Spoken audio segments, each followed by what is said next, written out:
Oke, selamat datang kembali semuanya di mata kuliah Matematika Dasar.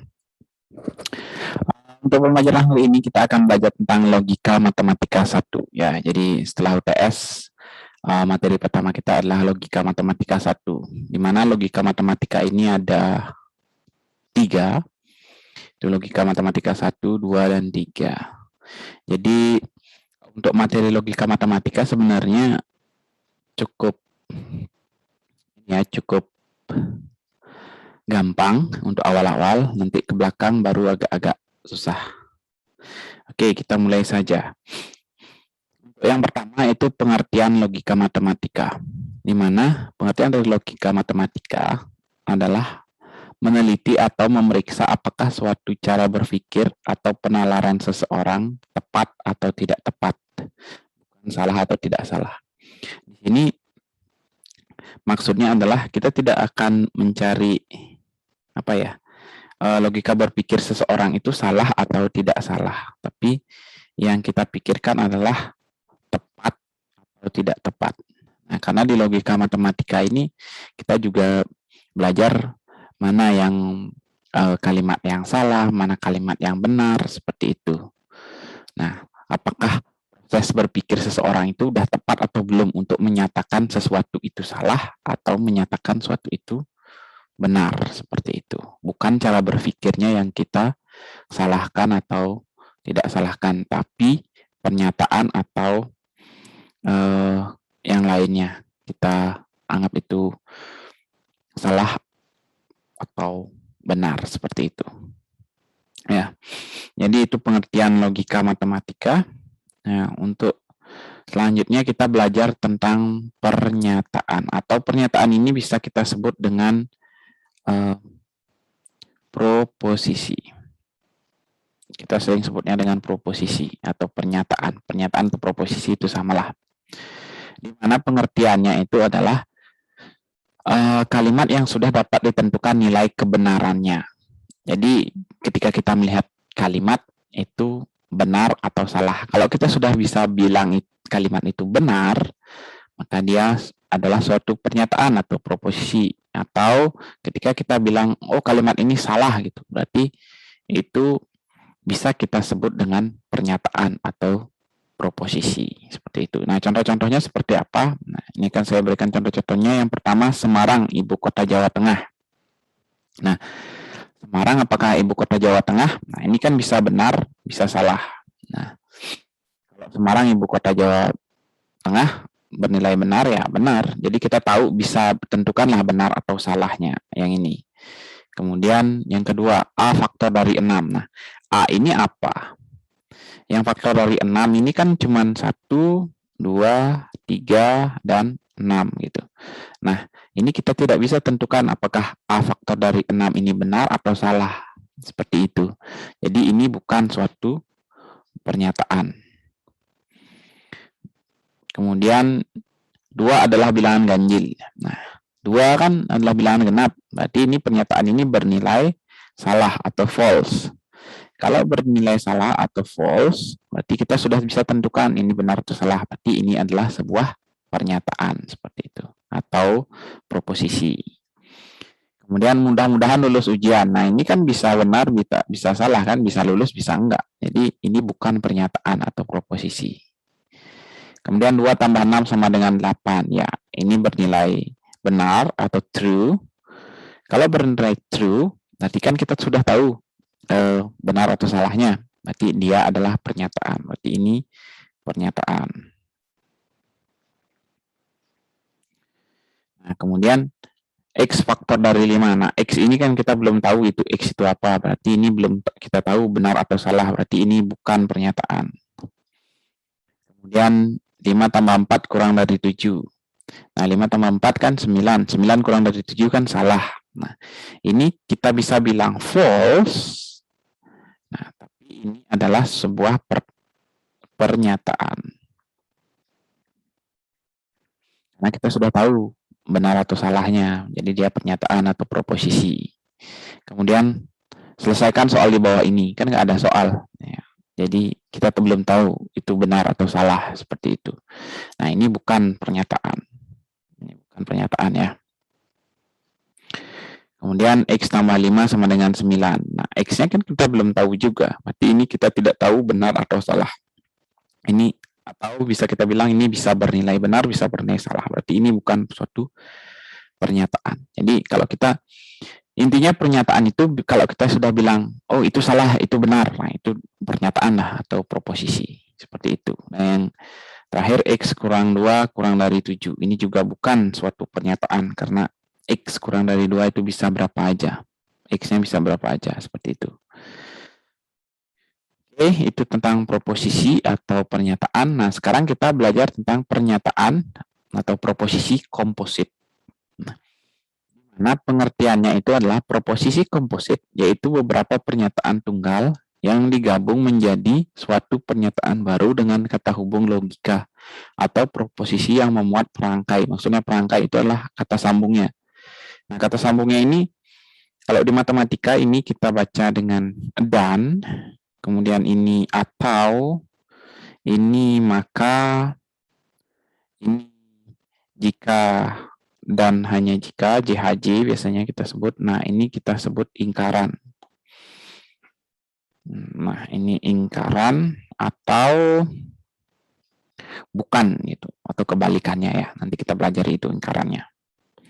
Oke, ini adalah pengertian dari proposisi komposit yang bisa kalimat yang ada berhubungan dengan dan, atau, maka, jika dan hanya jika, atau negasi atau ingkaran. Bisa kita sebut negasi atau ingkaran ya. Oke. Nah, macam-macamnya ada ini proposisi komposit. Nah, ini yang pertama itu adalah P dan Q. Ya, kita bacanya P dan Q. Nah, kita sebutnya ini adalah konjungsi. Ada nama khususnya ya kalau di matematika. Dan yang kedua itu P atau Q. Nah, P atau Q, ya dibacanya P atau Q. Kalau ke atas itu P atau Q. Nah, namanya disjungsi. Kemudian ada P maka Q. Ya, jika P maka Q. Ya, ini jika P maka Q ini bentuknya seperti ini, ada tanda panahnya.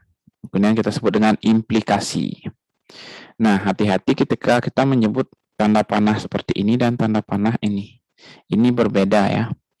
Jadi di matematika itu kita punya beberapa simbol yang berbeda. Jadi hati-hati menggunakan simbol.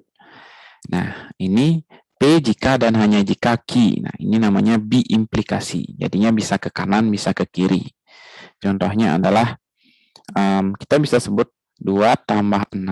Nah, ini bisa kita sebut seperti ini. Sama dengan 8 kan gitu. Nah, ini bisa kita sebut. Jadi bisa kebalikan, 8 bisa 2 tambah 6 atau 2 tambah 6 bisa 8. Seperti itu. Itu contohnya. Ini jika dan hanya jika. Nah, ini ingkaran P. Nah, kita sebutnya dengan negasi. Ingkaran P atau negasi P. Nah, untuk nilai kebenarannya nanti kita pelajari lagi. Nah, ini beberapa pernyataan komposit atau lambang-lambang dari proposisi komposit. Bagaimana cara bacanya dan apa istilahnya di matematika. Nah, jadi kalau istilahnya kita jarang menghafalnya ya. Karena ini nggak terlalu penting. Yang penting adalah gimana cara bacanya dan apa itu gitu. Ini yang dibacanya, ini yang paling penting sebenarnya, sama tanda-tandanya. Itu yang penting. Itu proposisi komposit. Kemudian nilai kebenaran proposisi komposit. Nah, nilai kebenarannya apa? Nah, misalkan kita punya beberapa nilai kebenaran di sini. Yang pertama, P, atau kita dari bawah aja dah. Nih ada P. Tidak ada segitiga sama kaki yang tumpul. Nah, ini pernyataannya bernilai apa? Ini sebenarnya pernyataannya kan bernilai salah ya, atau false. Ini false ya. Karena ada beberapa segitiga yang tumpul. Segitiga sama kaki yang tumpul. Jadi, dia bilangnya tidak ada. Tapi ke dalam kenyataannya ada. Berarti dia proposisi ini bernilai false. Kemudian fungsi identitas merupakan fungsi satu-satu. Nah, ini bernilai true kayak gitu. Ini bernilai true. Kemudian R, ada belah ketupat yang merupakan persegi. Ya, memang ada belah ketupat yang merupakan persegi. Jadi ini bernilai true, seperti itu. Ini adalah nilai kebenaran dari proposisi, bukan proposisi kompositnya. Nah, kemudian ini maksudnya apa? Ini P, jika P bernilai true dan Q bernilai true, maka P dan Q itu bernilai true. Nah, contohnya seperti apa? Nah, contohnya seperti ini. Ambilkan saya kopi dan teh. Nah, jika kita membawa kopi dan teh, maka dia bernilai true. Jadi ketika kita bawa dua-duanya akan bernilai true ya. Jadi kita bawa kopi, kita bawa teh, nah, nanti kita juga itu hasilnya true. Jadi kita benar ketika kita ada yang orang bilang bawakan saya teh dan kopi, itu bernilai benar. Nah, ini P atau Q. Nah, kalau P atau Q ya sama kayak tadi.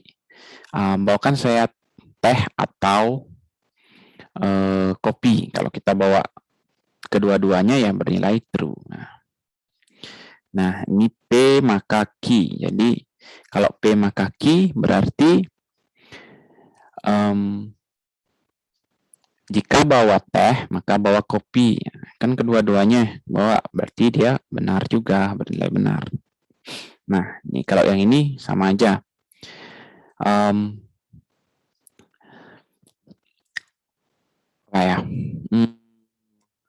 Kan saya kopi jika dan hanya jika bawa teh gitu misalnya. Kita bawa dua-duanya ya benar, ini bernilai benar atau true. Nah, ini tidak P. Nah, tidak P. Biasa kita pakai tidak P atau bisa kita gunakan tidak P seperti ini atau P gini. Ini sama semuanya lambangnya ya. Ini lambang dari negasi. Tidak P berarti lawannya dari nilai kebenaran di sini. Nilai kebenaran di sini kan dia bernilai true. Jadi lawannya ya false gitu. Jadi tinggal dilihat aja ini tidak P berarti dilihat di nilai kebenarannya di kolom sini. Nah, kalau tidak P, nah kalau P-nya itu bernilai true, tidak P-nya ya false. Kalau tidak P-nya false berarti true gitu. Kemudian ini satu bernilai T-nya P-nya bernilai true dan Q-nya bernilai false. Apa yang akan terjadi kalau dan itu udah pasti false karena disuruh dua-duanya. Bawakan saya teh atau teh dan kopi. Kalau kalian hanya bawa teh, ya bernilai akan salah gitu. Nah, kalau atau beda lagi. Kalau atau dia bernilai true. Kenapa? Karena bawakan saya teh atau kopi ya. Kalian bawa salah satunya aja pasti nilainya true. Nah, kenapa di sini nilainya true dua-duanya? Ini ada F sama false sama true. True sama false. Jadi kalau atau bawa salah satu aja itu sudah bernilai true. Kemudian P maka Q. Nah, kalau jika jika ini kan true, jika P maka Q. Nah, kalau jika true maka false, nah, jadinya ya false karena kesimpulannya false terakhir itu. Nah, kalau beda dengan jika salah maka benar, berarti dia bernilai benar juga gitu. Kemudian jika dan hanya jika, kalau dan jika dan hanya jika, nah, ini tidak berlaku kebalikannya ya. Jadi kalau maksudnya adalah jika benar, benar, jika dan hanya jika salah seperti itu, berarti dia tidak bisa bolak-balik kan, berarti dia nilai false. Ya sama juga kalau false duluan atau true, nah kan bernilai false juga. Nah kalau ingkarannya ya tinggal cari lawan dari si P.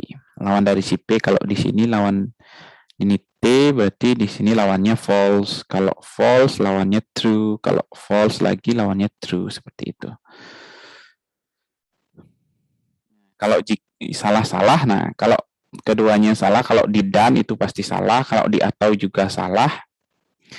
Nah, kalau di jika dan jika maka berarti dia true. Kalau jika dan hanya jika berarti true karena bisa bolak-balik. False maka false, false maka false gitu. Bisa dibolak-balik jadi true seperti itu.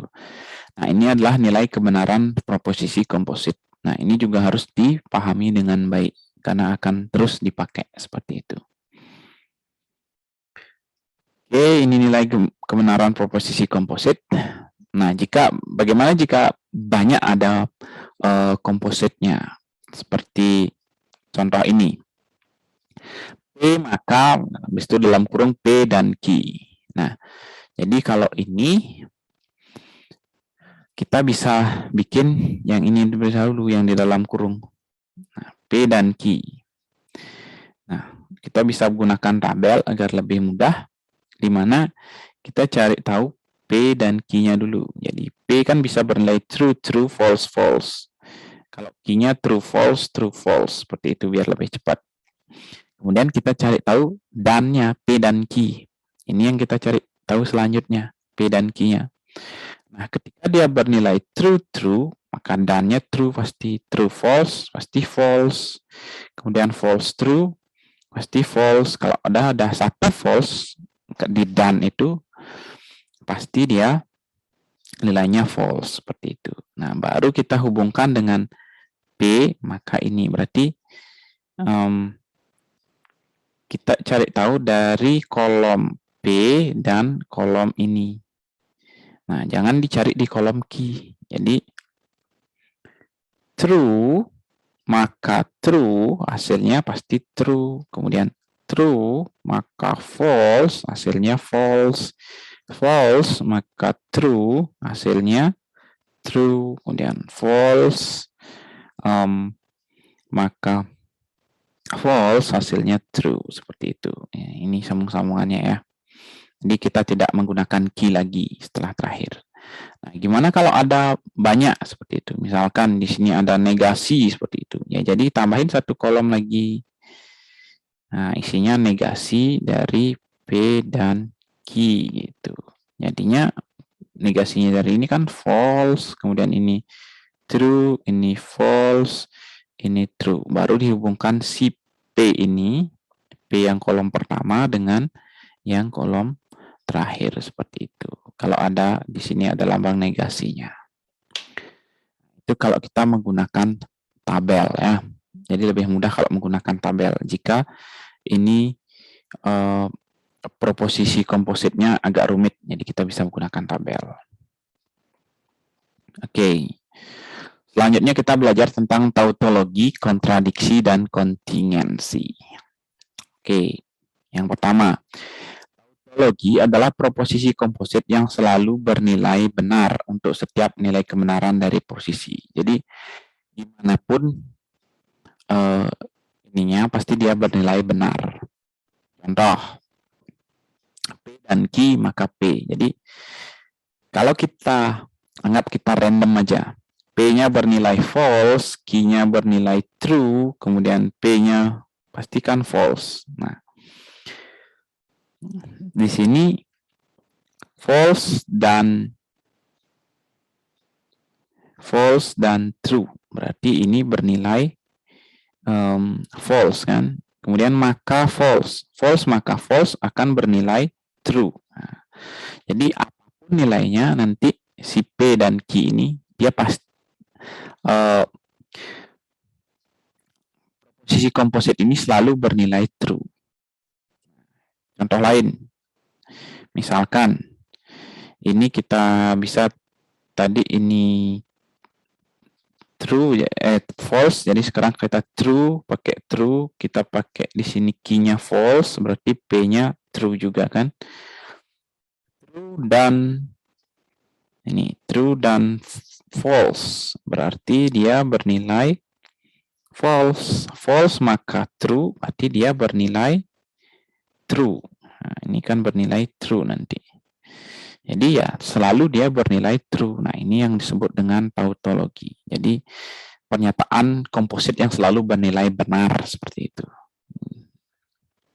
Itu namanya tautologi. Kemudian kita ada kontradiksi. Nah, kalau kontradiksi adalah proposisi komposit yang selalu bernilai salah untuk setiap nilai kebenaran dari proporsi elementernya. Jadi, kalau tadi lawannya dari yang tadi ya, kalau tautologi itu selalu bernilai benar, dan kalau kontradiksi selalu bernilai salah. Contohnya P dan P atau Q. Nah, kita seperti tadi, anggap aja P-nya itu true, Q-nya itu false. Jadi seperti ini. Jadi P-nya true, kemudian ini true, ini false. True atau false? Nah, ini kan bernilai true. Sorry.